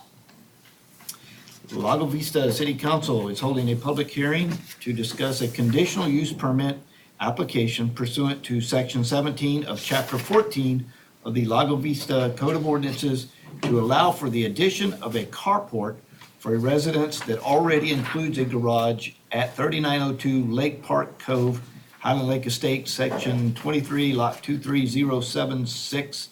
And I will open the public hearing at 7:51 PM. Staff presentation. Yes, sir, this is an application for, to add a carport to a residence that already has an existing garage, which according to our ordinance can be done with a conditional use application, the same sort of application we've heard recently about adding accessory buildings that don't meet the requirements, the similar format. As a result, what you have in front of you is a recommendation from Planning and Zoning Commission. This one was a little unusual in that what we had was, again, a fairly limited application. We didn't even originally get a site plan. All we had is a written form that says, I want a carport. And they had a picture of the steel structure that you see in your packet. We immediately contacted the applicant. She was not in the state, as I recall, right, and instead referenced us to her contractor who was going to be building this steel structure. He promised us several things, one of which was a site plan that sort of indicated where this thing was going to be located on the property. We received that in a fairly timely manner. We told him that didn't seem to be enough to answer all of our questions, and we were promised, supplemental information that would, answer all those questions. We were repeatedly promised we would get them. When we didn't get them, we would email him and get another promise that we would get them, and finally at the last minute, we still didn't have them. And that occasionally happens, maybe even more than occasionally. But typically what happens is an applicant or a representative of the applicant shows up at the public hearing and we can get answers to those questions. In this case, that didn't happen. So the Planning Commission, as well as myself, were kind of left on our own. Right. And in fact, we tried to even get some information, but it was a strange piece of property where it was difficult to see it from all sides, and nobody was willing to trespass to get the information that we really needed to completely answer the questions. But as a result, the Planning Commission took their best guess.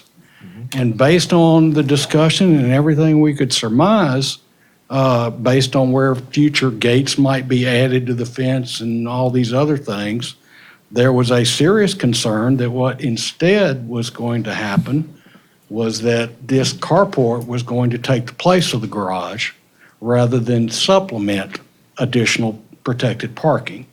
Unless somebody's going to redo the fence and add gates and come from that side, it appears instead of being in tandem behind the existing garage, that the existing gate would simply be used to where you couldn't use the garage anymore for vehicle storage.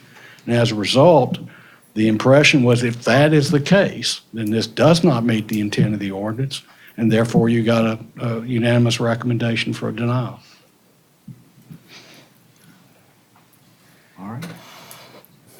And Roy, correct me if I'm wrong, in the planning and zoning, the fence that you see in the picture is not a fence that opens and closes. It's just only from the front. It's right. Not from the side where you can see the little gravel driveways right. on the side, right. And without somebody explaining to us, what changes are going to be made in addition to the inclusion of a carport, there's no reason to assume that it's going to be done consistent with the ordinance. right.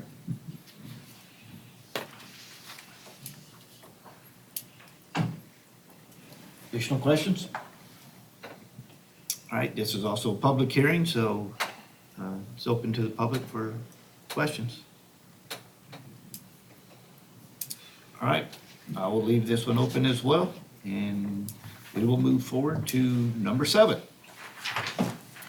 The Lago Vista City Council is holding a public hearing to discuss a zoning district change request from R4 multifamily residential to PDD Planned Development District for a townhouse community at the northeast corner of American Drive and Pierce Cove, 3303 American Drive and 21700 Pierce Cove, Highland Lake Estates, Section 21, lots 21023 and 21024. And I'll open the public hearing at 7:56 PM.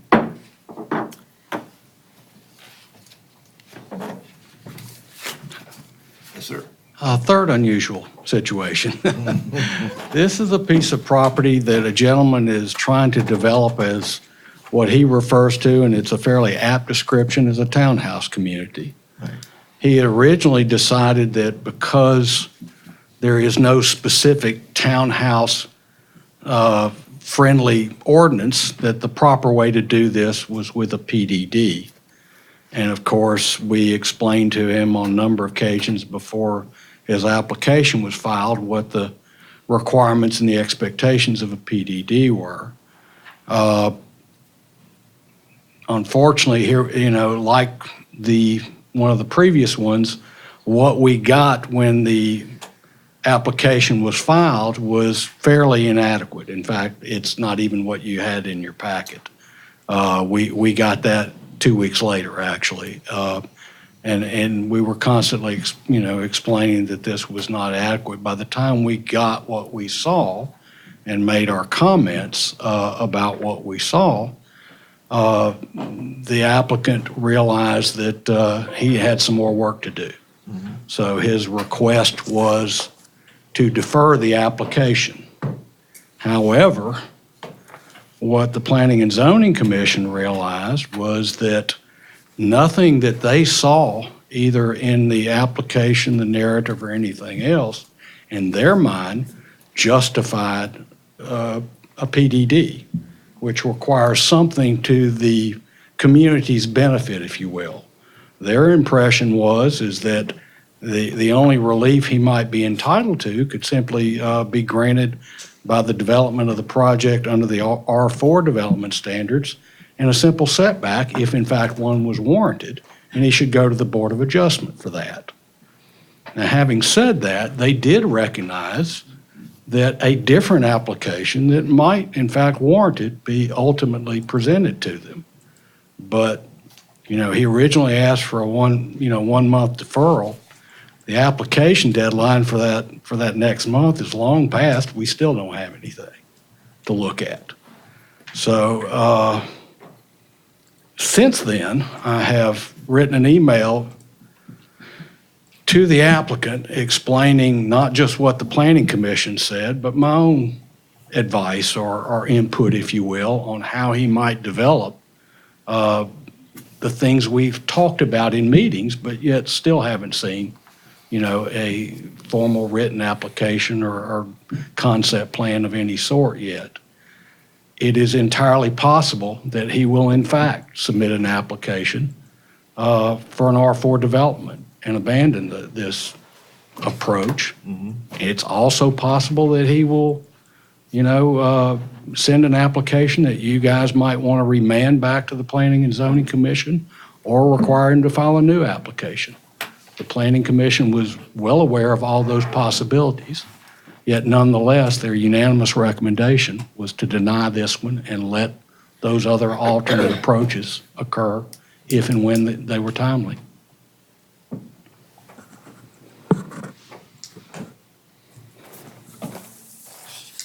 His emails haven't been quite polite, I presume. So, yeah, once again, the original staff report, which I put in your packet as part of the update, once again, they were received at the very last minute. He took them as critical. Certainly, some of them are. The approach that would basically yield,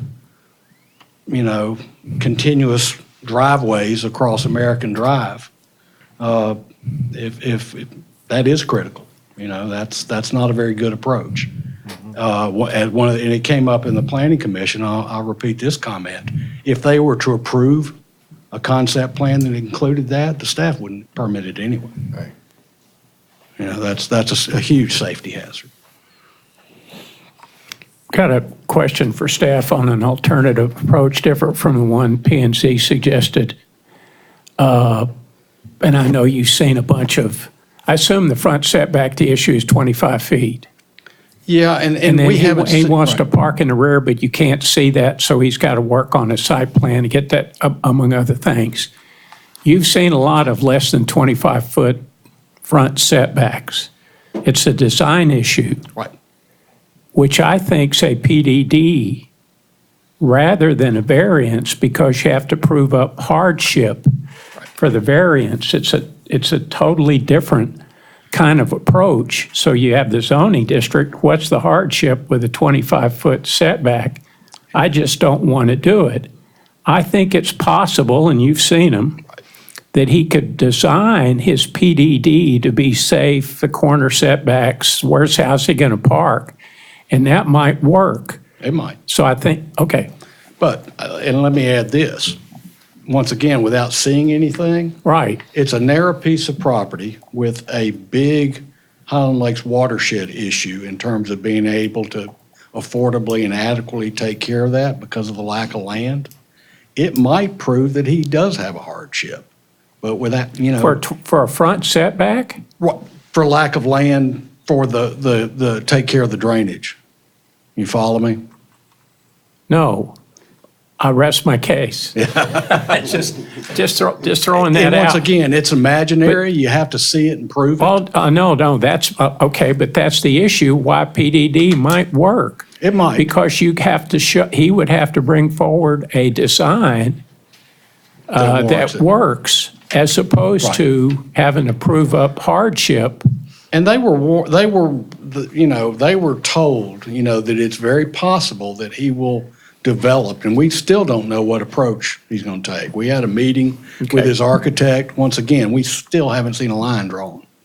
Yeah, I don't argue with the PNC's recommendation a bit, though, by the way. It's in terms hard to of denial. comment. Yeah. Right. But once again, they had no problem if you guys, ever saw an application that you wanted them to consider either on a remand or as a new application. They were aware of that, and it was discussed. It may come to that, but they said, well, when it exists, let us know. Mm-hmm.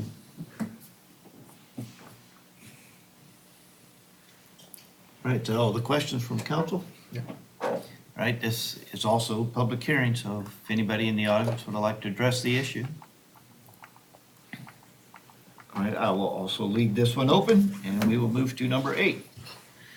The Lago Vista City Council is holding the first of 2 public hearings to receive public comments on the proposed voluntary annexation of city-owned property, Lot 4A, Block A of the Marshalls Point subdivision located in Travis County, Texas, situated in the O. Henderson Survey, abstract number 2709.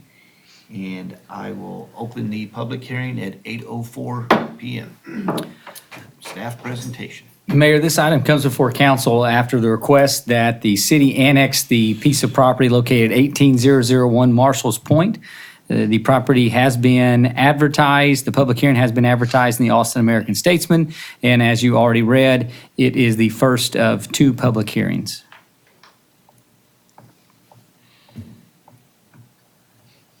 Questions?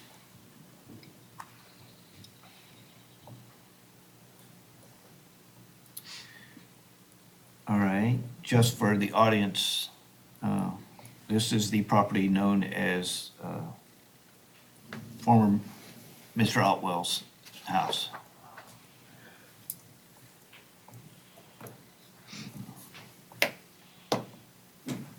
All right, if I have no questions from the council, it's public hearing, so, yes, sir.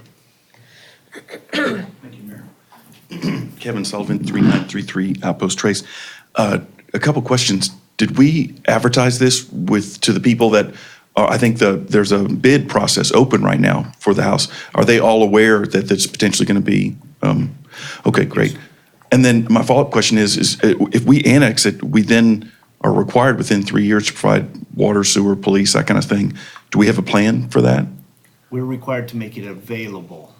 We do not have to provide it unless they pay for it. Got it. So if someone wanted to pay for water and sewer down there, do we have a plan for how we would provide that? Yes, sir. Oh, Mayor, yes, sir. Sorry, Okay. I thought he was answering. I was still Okay. just going with the mayor's answers. Sorry, I just wanted to clarify. Yeah. Okay. Off the top of my head, 'Cause- no, but I do know because of the treatment plant and the intake, I mean, everything is within, close proximity, so it would not be hard to develop that plan. Yeah, water would, but I don't know, would wastewater be that close? Right, and so, Mayor, to answer the question, like similar pieces of property in the community, we make sure that the property is able to have access to either the system they currently have in place, which would be the sanitary sewer septic system, or to tap on to the city system. And just like with the potential annexation of the Nature's Point facility, there are access points. I do believe that it could be cost prohibitive unless you're incredibly wealthy, but yes, the access could be there if the property owner wanted to pay for the service. Awesome. Thank y'all. Appreciate the time. Thank you. Anyone else? All right, is there any further council discussion? All right, I'm gonna go ahead and close this public hearing at 8:07 PM. Action items.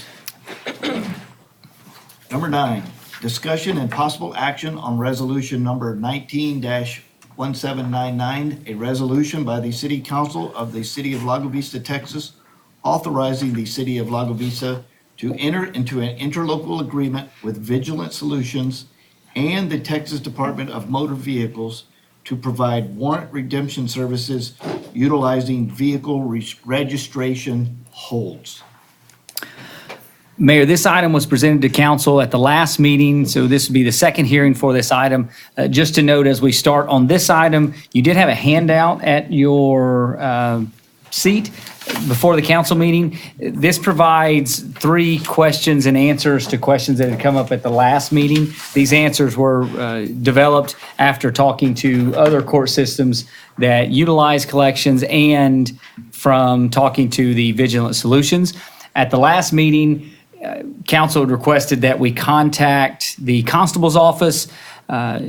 Chief made that happen for us very quickly, and you'll notice that we have this item on the agenda for council consideration, and we have an agreement with the constable's office as the next item for council consideration. What staff is recommending is approval of both of these documents, both of these agreements, so that we can move forward on both items.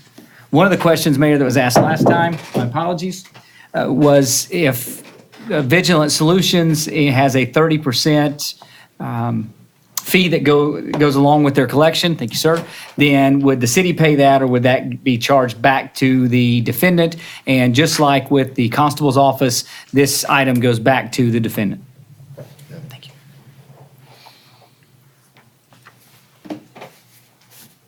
So by entering into this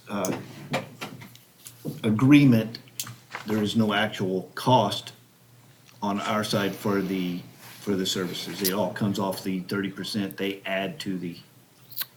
Mayor, that's correct. So that's the benefit for us is we're not going to pay anything. It comes out of the collections, and if they're not successful, then they just spend their own time coming up with nothing. And we're looking at a certain percentage collection of, what was the actual number of outstanding?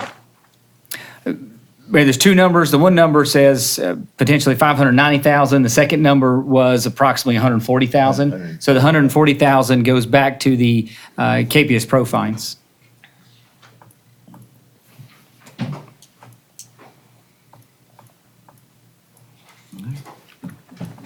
Questions, comments? After the last meeting, I feel like we kind of, after hearing Chief speak, it sounded like the second solution was probably going to be pretty effective, and that maybe these numbers aren't as recoverable as you would think. And my feeling is that after we left the last meeting, the idea was probably to try one of these, but not necessarily both, just to streamline the process. And I wonder if Chief still feels that way? Actually, thank you. Actually, sir, I was under the impression that the private company was going to cost the city money. To me, if it's not going to, I don't see why we shouldn't take advantage of it. But I know that certainly the Precinct 2 Constable's office, I knew ahead of time that one was not going to cost us anything. But if the other one isn't going to cost anything and other cities are utilizing it and having some good luck with it, then might as well try. But, again, I didn't understand before. I understood it was going to cost money. That's what I felt about it too. And maybe what we did is in the packet, you'll see we called all these courts and everyone that's listed on whatever page of the diagram, they're using it, and the majority of them are also using the constable's office or some other program of collections that would be either a contract with the sheriff's department or with their bailiffs are working on these items. We saw across the board, everyone's using it, not saying that makes both ideas good, but consistently, even when we presented this to the constable when he came, he said the same thing. Whatever you can find, use the system. We're going to get out there and we're going to knock it out for you. Right. You're going to love our service. Right. And we feel like there are no hidden costs or down the road or... Mayor, we've asked all of these courts, are we confident this is what it is? And all of them have said the exact same thing with the collection. It's all based on their performance and tied into their add-on.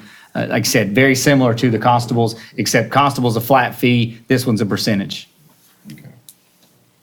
And all they're doing is downloading license plate.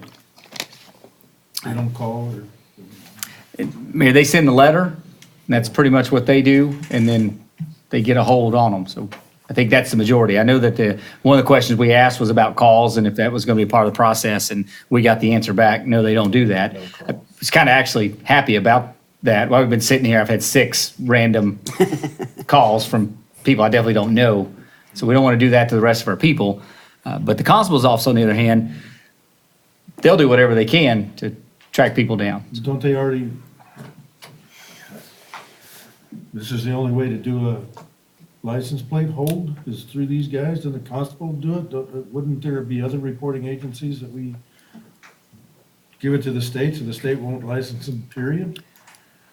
Well, if you remember, Mayor, what we were talking about last time, Judge Madison pointed out that with the license, if the license is every 6 years, then that puts us at a place that it's not as enforceable. And the vehicle registrations, it's an every year type of thing. So we know that that's got some more enforcement. More teeth to it. Yeah, that we want to make it. I wasn't even thinking about that before Judge Madison pointed out that every 6 years, and then you pull out your license and look at it and go, I'm good for a while. I can just heck with it. Right. But again, our thought, the more we can use, the more effective we'll be, and we'll clean off a stack that's on the table. And if we find out one's not useful, we'll gladly bring it back and say, it's not effective. There's no reason to keep a partnership with them. Let them use our name as their marketing tool. Do we sign a contract for any length of time with them? I believe it's a 1-year agreement with them. I'm not sure on that. I'd have to look through it again, but I know in our initial discussion, we talked about a 1-year agreement, but Doesn't cost us nothing. no, sir. And these two systems are kind of parallel systems anyway, aren't they? So it's just a matter of which one gets to the person first. It's like a race. Yeah, Mayor, we had that discussion with the constable, with I believe the captain is who came, and he said the same thing. And he told us, the 3 of us that were sitting with him, we're going to get there first. And great, we're confident. It's more of a challenge to him personally, it seemed like. And we kind of like to have the challenge out there and see who can be more effective. And I agree with Chief the last time. These guys, or the constable's office, are probably going to be overall more effective just because I wasn't going to argue with the guy sitting in my office with the gun the other day. So, but again, there are some things that another system's going to be more effective. Who collects the fees? On this one, I don't remember. Do you remember the fees on this one? They we download the program into our encode, and then I think we'll collect them, and then we'll pay them. So then on this one, then it's going to us on the constable's office. The constable's office is collecting it, sending it to us, and then we send them back the fee.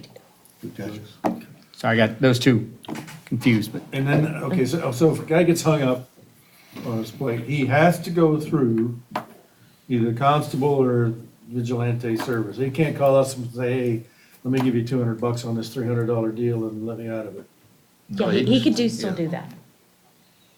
yeah, the option's always they're going to come back through the court system. And these guys are just funneling them back to the court system. If I can, let me just explain. The constable's office is going to be hitting the folks in the greater Austin metropolitan area. But the difference that you might have with this other company that's got me thinking it'd be worth it, you got somebody in Houston that got a ticket here, they don't care. Yeah. They know we're not going to go to Houston to pick them up. But if they can't register their vehicle without getting a harassment letter and, hey, you better pay us, otherwise you're not going to be able to do it, they're more apt to. That's the difference. And to your question, Councilmember Collins, the resolution has a term that ends the end of this fiscal year, so September. September. And then it automatically renews unless we provide 30 days notice. So essentially, we'll get, kind of trial run here until the end of this fiscal year. And if for some reason the council sees that it's not necessarily effective, you have an easy out. But otherwise, it'd be annually. Okay. And just so you know, it's not a stack, it is a 4-drawer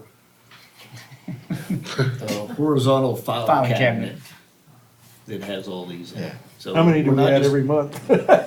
We're $590,000 worth. All right. I think if you put that back to Chief Norman, that's definitely a fire hazard. And so fire-wise, we appreciate if we could get rid of the paper. It's just a thought.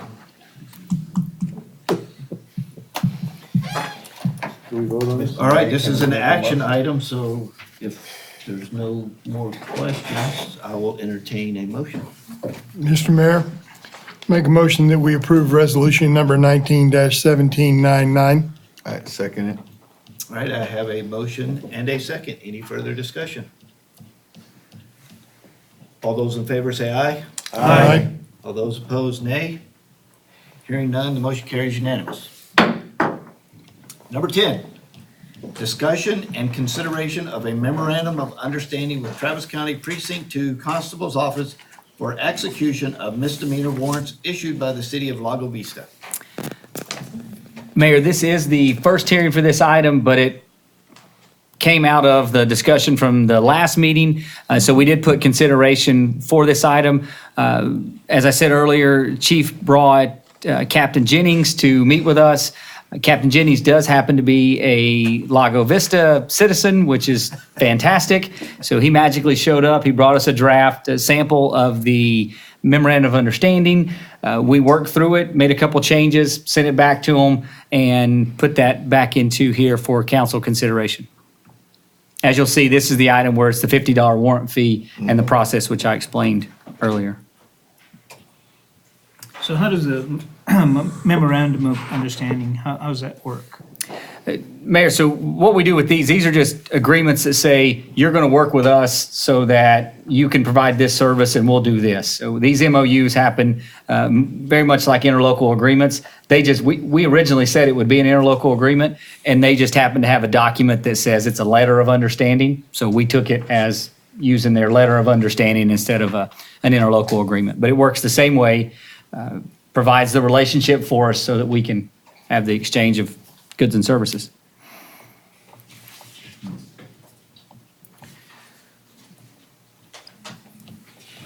Move approval of the MOU.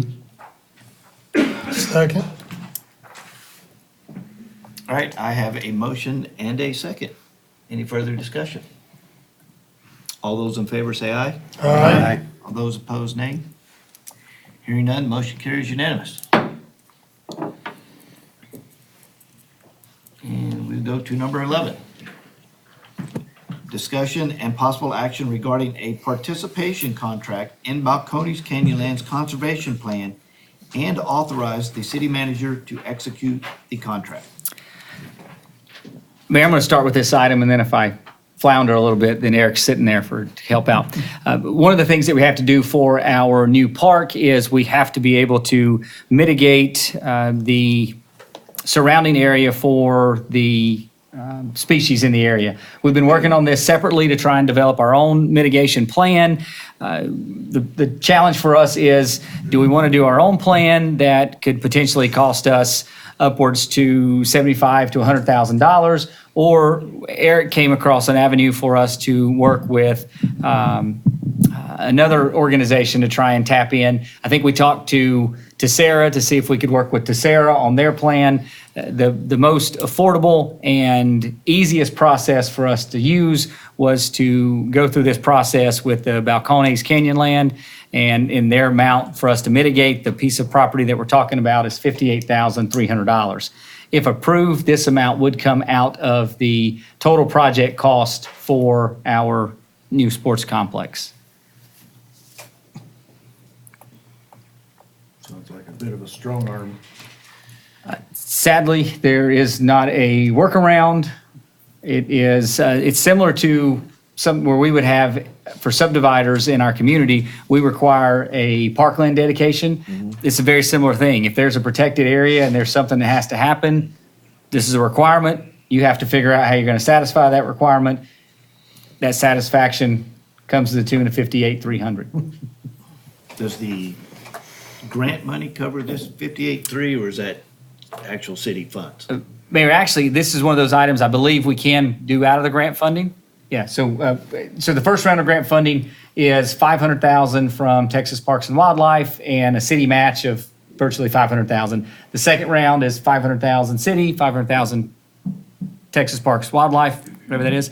And so this will come out of the first round of projects in that project. So what it's actually going to do, Mayor, even though it comes out of the grant, it doesn't really matter, because it means on that first phase of that grant, we're going to have to put money into that number. So it doesn't matter which one, except on the legal side, that we pay it the right way. We're going to have to supplement the field creation or some part of the project with our own dollars.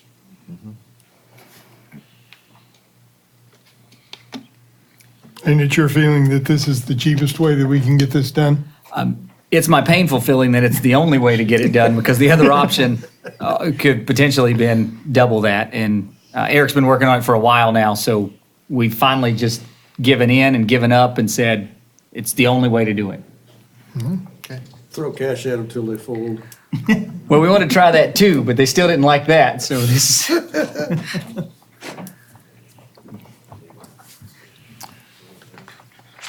So we need a motion to participate in the contract and for the city manager to have the authority to Execute the contract. execute that contract?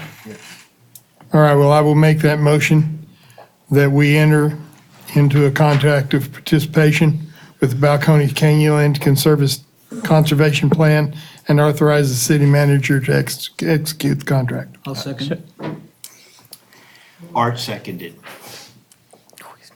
He was the loudest. He seconded louder. Right, so I have a motion and a second. Any further discussion? All those in favor say aye. Aye. All those opposed, nay. Hearing none, motion carries unanimous. Number 12, discussion and possible action regarding the purchase of a piece of art by the city to use in conjunction with Keep Lago Vista Beautiful's Art in Public Spaces program, and to direct the city manager to complete the purchase. Mayor, this is the second hearing on this item. We did bring this item to the council at the last meeting. One thing I want to point out from previous discussion, someone had stated that this item, this action item includes a $5,000 purchase. It's actually not a $5,000 purchase. It's an allocation of $5,000.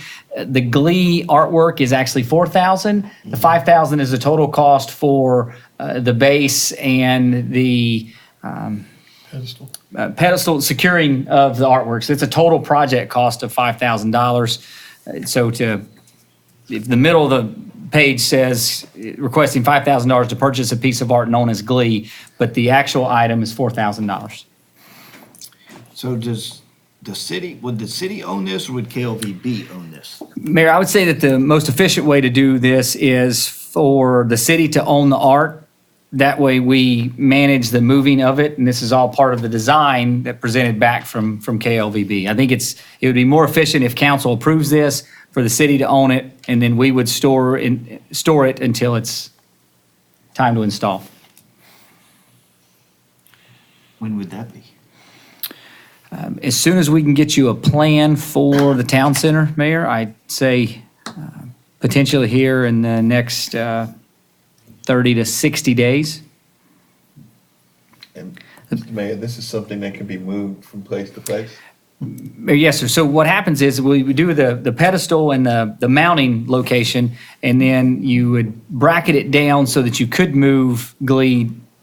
Lots of these programs allow you to move art to different areas. Right. This would be our intention, is that it could be movable or removable and then replaced. And basically because the same reason, you'd want to replace something in that area. Now, if you redevelop that area, then you're going to replace something there. You're going to put some other physical structure. But if you don't, then you rotate art through those locations. Okay. And the funds to purchase this would come out of our hot tax? Yes, sir. On this, we decided that we checked in to make sure that we could do this through the hot tax with the art program. This would be an item. If it didn't, we would do it out of a community support or out of a development project. One of the things that we're going to look at next year in terms of adding something to the budget so that we have that direct fund. It's not just one item, but it's more of an overall project.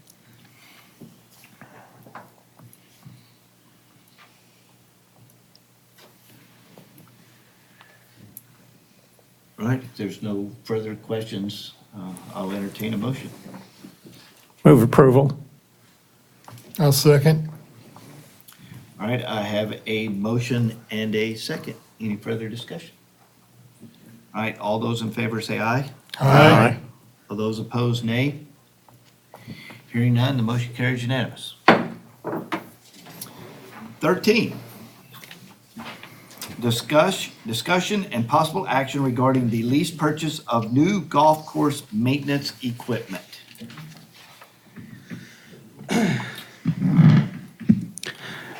Good evening, Mayor and Council. This item in the budget process for this current fiscal year, the golf course put in a supplemental request for an additional funds of about 18 grand or so for an equipment lease that was approved by council.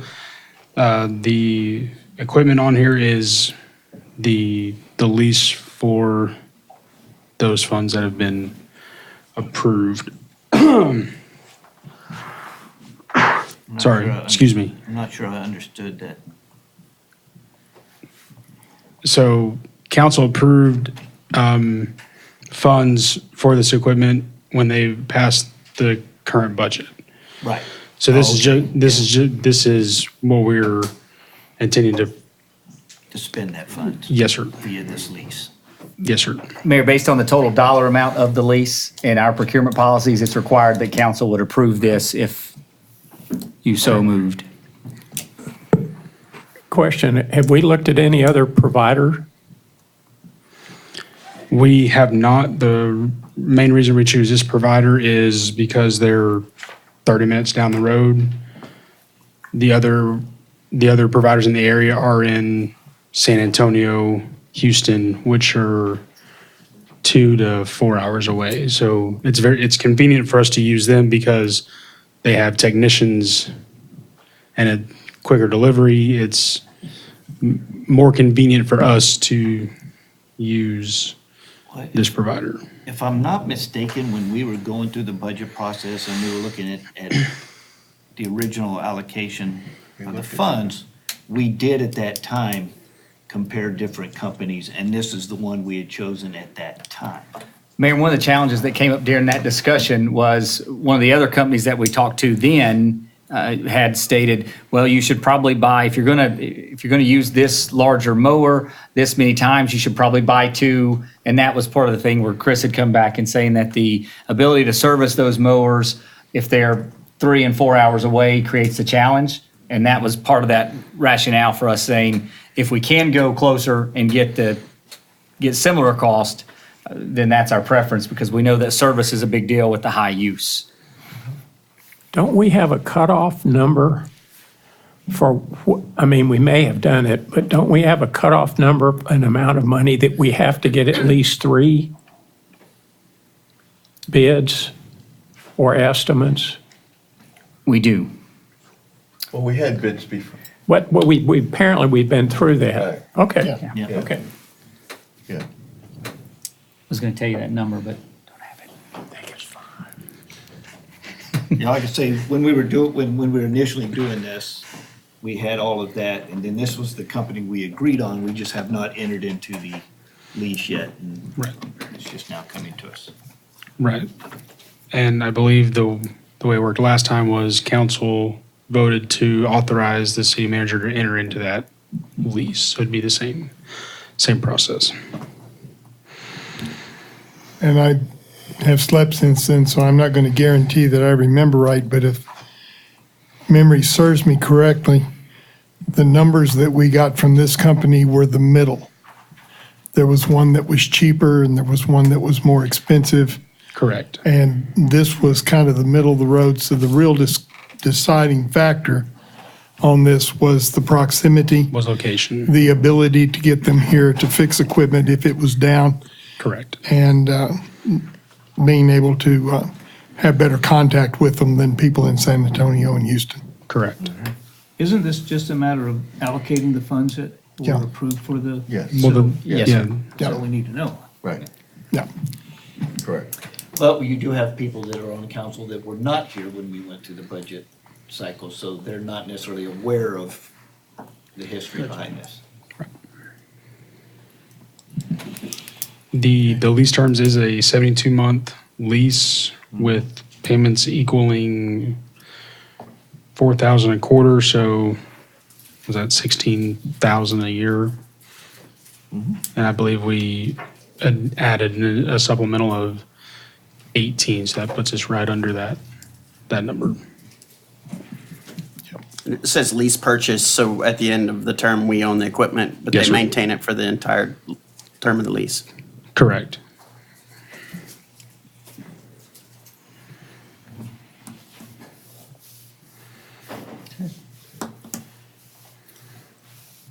All right, if I have no further questions or comments, I'll entertain a motion.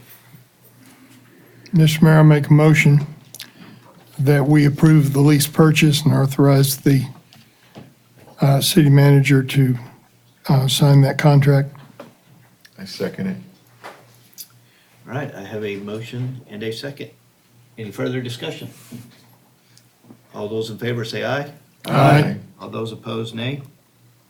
Hearing none, motion carries unanimous. 14, moving right along now. Discussion and consideration to approve the sale of real property and to instruct the city manager to execute the required documents for this transaction. Mayor, this item comes before council as a follow-up from the last meeting with an action you took on property owned by the city. The buyer, the proposed buyer is Mr. Sharif Ali. He is requesting to buy a lot in between lots 1873 and 1874 on Lowman and Northland. There's an intersection of land that goes between these two lots. This individual, he owns 2 lots and would like to develop those, but to do that, he is requesting this property. You will see that Mr. Ali has provided his letter of request, his amount for the purchase, and he has completed the survey for this transaction.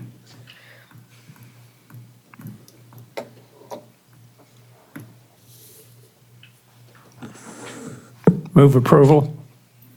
I'll second. All right, I have a motion and a second. Any further discussion? All those in favor say aye. Aye. All those opposed, nay. Hearing none, motion carries unanimous. And we now move into the consent agenda. All matters listed under consent agenda are to be considered routine by the city council and will be enacted by one motion. There will not be separate discussion on these items. If discussion is desired, that item will be removed from the consent agenda and will be considered separately. Number 15, approval of the April 4th, 2019 council meeting minutes. I make a motion that we approve the minutes. Second. All right, I have a motion and a second. Any further discussion? All those in favor say aye. Aye. All those opposed, nay. Hearing none, motion carries unanimous. Discussion item, update on comprehensive plan subcommittee. Mayor, Dave Williamson and I put together a subcommittee that includes Councilmember Art Stavila, member of the Planning and Zoning Commission, Vice Chair Tom Monahan, member of the Building and Standards Commission, and Jacob Lance. We have been focusing on the implementation section of the comprehensive plan, as well as the rest of the document. The subcommittee is pretty close to making a recommendation to you and the council concerning that, which would include looking at the status of that list of things that are in Section 8 of the Comprehensive Master Plan that call for us to do. It's impressive how much we have accomplished. Looks like we also need to get into a major update, which may be at a later date. But I think the subcommittee's report may be coming to you in the Planning and Zoning Commission within a month, 6 weeks. Wow, nice.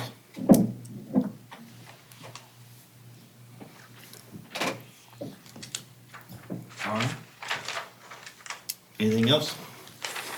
Questions? All right, number 17, discussion regarding appointing members to the Youth Advisory Committee. So that's the committee that I'm the liaison for.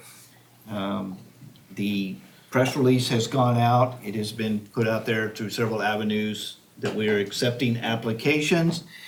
And if I may, Ms. Haley. This is, as y'all know, this is my student intern, Haley. She has taken the applications and some descriptions with her to distribute throughout the high school. And we have set the deadline for May 30th on the applications, and then we will select our new members of the Youth Advisory Committee. The way it's worked out now, I have 2 returning members left. Everybody else is graduating, so we definitely need to repopulate the committee. And so I'll get back to you, I guess, at our first meeting in June with the recommendations on. Okay. And I do know there was one young lady already here today picking up an application, so. And the committee has been tasked of recruiting on their own as well, too, so. Looking forward to our new members. Questions, comments? All right, number 18, city manager report. No report, Mayor. No report. Future meetings. Consider our schedule and any items for future council meetings. Mayor, we are going to plan on adding an update on the post office for our next post office delivery services at our next meeting. So that'll be on the May 16th meeting. Do we have on our calendar already capital improvement plans, update on where we're at on our ongoing projects? We do, and stuff? Mayor. That's going to be, it may be that June 6th meeting, Okay. preferably. Okay. Mr. Mayor, just make you aware, I am going to be having surgery on May 14th, and I am anticipating that I will not be here on the 16th. If possible, I will be, but anticipate that I will not be mobile enough at that point. All right, we wish you well. That's 2 days of recovery time. How much more do you need? Yeah. I need at least 72 hours. Used to pay main guy.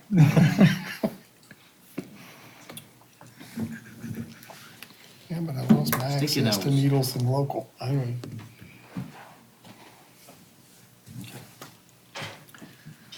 Anything else? Not at this time. All right. Executive session, do we have any reason why we need to go into executive session again? We covered a lot of ground in the first one. Sure. Larry Levy, 5604 Clubhouse Drive. So are we, from out here, able to schedule anything for the next meeting or for a meeting? Yes. Okay, You can could I, process how either- do we do that? Process is either through the city manager, Okay, myself, or two council members. okay, good enough, thank you. Yes, sir. All right. If that is it, I call the meeting adjourned at 8:41 PM. Mr. Robbins, I was slow to hit the button. Oh, No. Dad, coming. You did it. I was slow to hit it. I'm in .18. Nah, I just didn't get the button in time. It wouldn't hit, so you were